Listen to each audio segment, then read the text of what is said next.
అన్న మీరు ఒక పొలిటికల్ లీడర్‌గా సాటిస్ఫైడ్‌గా ఉన్నారా? హ్మ్. ఉన్నారా? ఉన్నాను. ఉన్నారా? ఉన్నా. సీరియస్. సీరియస్ ఉన్నా. పొలిటికల్ సిస్టమ్ కరెక్ట్ ఉన్నదా? లేదు. ఆ? లేదు. రియల్‌గానా? 100% లేదు. లోపం ఎక్కడుంది? లోపము రాజ్యాంగం కరెక్ట్‌గానే ఉంది. హ్మ్. దాన్ని చట్టం చేసే చట్టసభలలో ఉన్న వ్యక్తులు సరిగ్గా లేరనేది నా అభిప్రాయం. రేపు చట్టసభలు అన్నారు కాబట్టి ఓపెన్‌గా చెప్తారని అవును. అవును. ప్రామిస్. 100%. 100% మీరు ప్రామిస్ తీసుకోకనే మాట్లాడేది ఓపెన్‌గా. దీంట్లో డౌటే రైట్. లేదు. రైట్. అంటే పబ్లిక్ చూసేదంతా ఒకటి, లోపల జరిగేది ఒకటి. 100%. చట్టసభలల్లో ఒకళ్ళనొకళ్ళు తిట్టుకొని, దాని తర్వాత చాయ్ తాగే కాడ భుజాలు భుజాలు రాసుకొని, భుజం భుజం మీద చెయ్యేసుకొని, కలిసి అన్నదమ్ముల లెక్క, దోస్తుల లెక్క కలిసి ఉంటారు. ప్రతిపక్ష లీడర్లు, అధికార పక్ష లీడర్లు అని అన్నదుంది. నిజమేనా? నిజమే గదా! కాదని అనట్లేదు. నేను ఆ మాట అన్నాను గదా! నేను పోడియం దగ్గర అసెంబ్లీలో అన్నాను. హ్మ్. ఆహ్, అసెంబ్లీలో పోడియం ప్రెస్ పోడియం దగ్గర అన్నాను. ఆ! నేను అన్న తర్వాత ఒకవేళ వ్యక్తులు హ్మ్. శత్రువులైనే ఉండాలనా మరి హ్మ్. అని నన్ను అడిగిండ్రు చాలా మంది. హ్మ్. శత్రువులుగా ఉండమని నేను అనట్లేదు.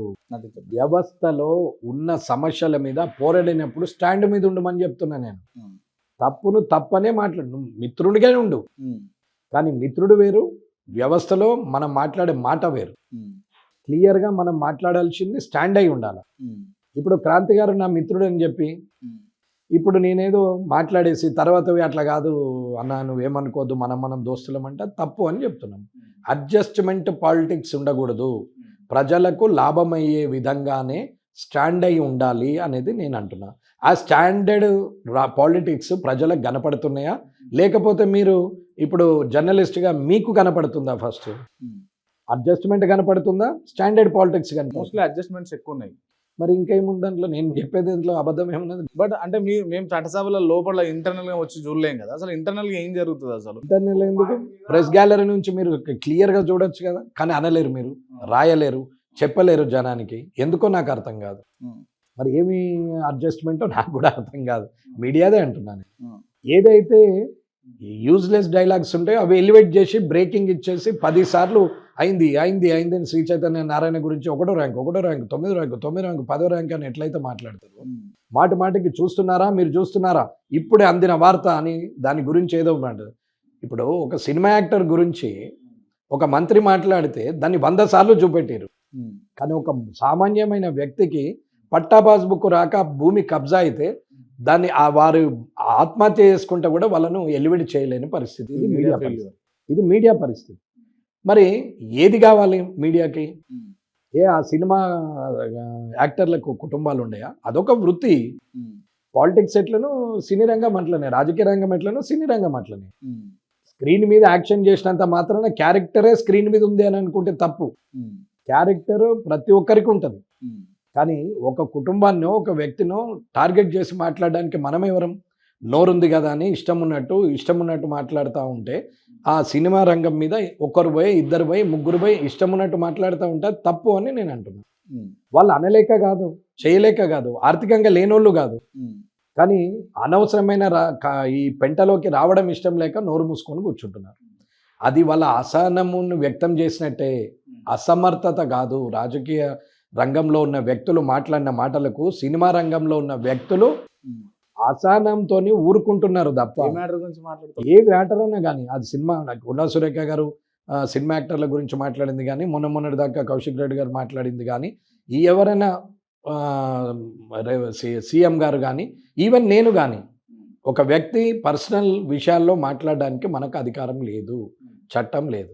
హ్మ్. అట్లాంటి పరిస్థితుల్లో రాజకీయంలో ఉన్నటువంటి వ్యక్తులు, చట్టాలు చేసేటువంటి వ్యక్తులు చట్టసభల్లో ఎంత గౌరవంగా ఉండాలి. హ్మ్. ఇవాళ ఒక ప్రభుత్వం మారింది. మారకముందు ప్రభుత్వము మీద ప్రస్తుత ప్రభుత్వం ఏం కామెంట్ చేసింది? హ్మ్. ప్రభుత్వం ఏర్పడిన తర్వాత తీసుకున్నటువంటి నిర్ణయాలేంటి? మీరే ఆలోచించండి. హ్మ్. 2 సంవత్సరాలు కాళేశ్వరము పనికిరాదని నీరు నింపకుండా వదిలేసి గూలిపోయింది, 1,00,00,000,00,000 అప్పు చేసిర్రు, అయిపోయిందన్నారు. ఇప్పుడేమో రిపేర్ అయితదంటుర్రు. హ్మ్. ఏమైంది? హ్మ్. మెగా ఎటు పోయింది? మెగా కంపెనీ ఎటు పోయింది? ఎల్&టీ కంపెనీ ఎటు పోయింది? నవయుగ ఎటు పోయింది? హ్మ్. మళ్ళా ఇవాళ ఈ గవర్నమెంట్ మళ్ళా రిపేర్లు అంటున్నది. హ్మ్. ఏ కాంట్రాక్టర్ అయితే కట్టిందో వాళ్ళు బాధ్యతగా తీసుకొని తిరిగి రిపేర్ చేయాల్సిన వ్యక్తులను పక్కన పెట్టి కొత్త టెండర్లు ఎందుకు పిలుచుడు? హ్మ్. వారితోనే రిపేర్ చేస్తే చేయించాలి కదా! కంపెన్సేషన్ కట్టియాలి కదా! అవును. మళ్ళా కొత్త టెండర్లు పెట్టి ప్రజాధనాన్ని దుర్వినియోగం చేయడం ఎందుకు? అంటే ఏమైంది? 2 సంవత్సరాలు పనికిరాని ప్రాజెక్ట్ ఇవాళ ఎలా పనికొస్తుంది? అంటే అడ్జస్ట్‌మెంట్ అనే అంటున్నా నేను. అంటే పాత గవర్నమెంట్ ఈ గవర్నమెంట్ అడ్జస్ట్ 100% కదా! దాంట్లో నిజమే కదా! ప్రజలు అంటే ఆలోచించాలి. సెంటర్‌లో గవర్నమెంట్‌లో ఉంది, రూలింగ్‌లో ఉంది మీరు కదా! మరి ఈ విషయాలన్నీ బయట పెట్టొచ్చుగా మీరు? ప్రతి గవర్నమెంట్‌కు చట్ట ప్రకారంగా ఒక లిమిటేషన్ ఉంటది. కేంద్ర ప్రభుత్వము రాష్ట్ర ప్రభుత్వాన్ని బుల్డోజ్ చేసి ఏదైనా చేయొచ్చు అనుకుంటే మేము ఇప్పుడు 8 మంది 7గురం ఎమ్మెల్యేలు మనం. సరే రాజా సింగ్ గారితో కలిస్తే బీజేపీ పువ్వు మీద గెలిచినటువంటి సింబల్ మీద గెలిచిన వాళ్ళం 8 మంది మనం. మరి డైరెక్ట్‌గా మాకు అన్నీ చేయొచ్చు కదా! కేంద్ర ప్రభుత్వం చేయొచ్చు. ఒక్క రూపాయి ఇవ్వలేదు ఇప్పటికి మాకు. కొన్ని చట్టాలు ఉంటాయి. ఆ చట్టానికి లోబడే ప్రభుత్వాలు పనిచేయాలి గానీ, ప్రభుత్వం ఉంది కదా! నేనే ఈ ప్రపంచానికి రాజును కదా! దేశంలో నేను ఏదైనా చేయొచ్చు అని ప్రధానమంత్రి అనుకున్న రోజు దేశాన్ని రేపు పొద్దున అమ్మేయొచ్చు కదా! మరి నీ వాళ్ళకు ఇవ్వాలి అని అనుకుంటే డైరెక్ట్‌గా ఎమ్మెల్యేలకు మాకు సంవత్సరానికో 200 కోట్లు కాదు 500 కోట్లు ఇవ్వచ్చు. అరే ఎమ్మెల్యేగా బీజేపీ ఎమ్మెల్యేగా ఎక్కడ గెలిచినా అభివృద్ధి చెందుతుందని చెప్పి నెక్స్ట్ టైం ప్రభుత్వం ఈజీగా వస్తుండే కదా! మరి ఎందుకు చేయట్లేదు? ఇప్పటి వరకు మాకు ఒక్క రూపాయి ఇవ్వలేదే. ఇచ్చినా రాష్ట్ర ప్రభుత్వం ద్వారానే ఇవ్వాల్సి వస్తుంది.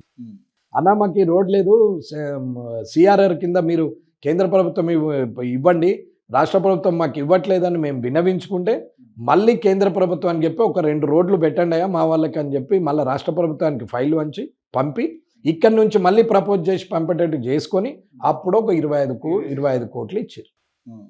ఈ 2 సంవత్సరాల్లో నాకు ఇచ్చింది 25 కోట్లు.